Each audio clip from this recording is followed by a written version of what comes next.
St. Gianna Oratory presents Daily Thought of St. Francis de Sales for July 10th. With the single exception of sin, anxiety is the greatest evil that can happen to a soul.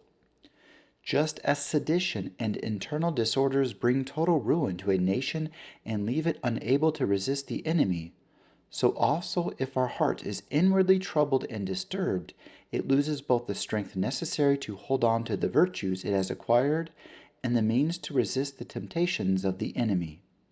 We then use up our energies fishing in troubled waters, as they say. From the life of St. Francis de Sales. On July 10, 1609, Francis de Sales, by an apostolic commission, traveled to Talloires to reform the ancient priory founded in honor of the Blessed Virgin Mary. The priory of Talloires was built in the foothills of a mountain on the banks of the lake of Annecy, and our saintly bishop loved this holy place very much. He felt deep displeasure at seeing the religious discipline in decline because of the negligence of the abbots in charge.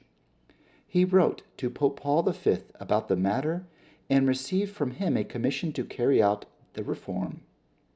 In imitation of Jesus Christ, who taught his apostles to be gentle and humble of heart, the humble and meek Francis, so as to conduct the whole proceeding with the firm gentleness of the Spirit of God, did not want to do anything on his own authority, but carried out the commission only as a vicar of Abbot de Savigny.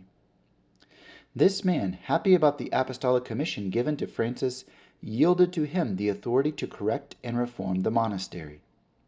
The saint, having gathered together the chapter of the Abbey of Talloires, gave a beautiful exhortation to the monks, and reminded them of the dignity of their vocation, the perfection of life that had for many centuries adorned the monastery, and the deplorable state of the present situation.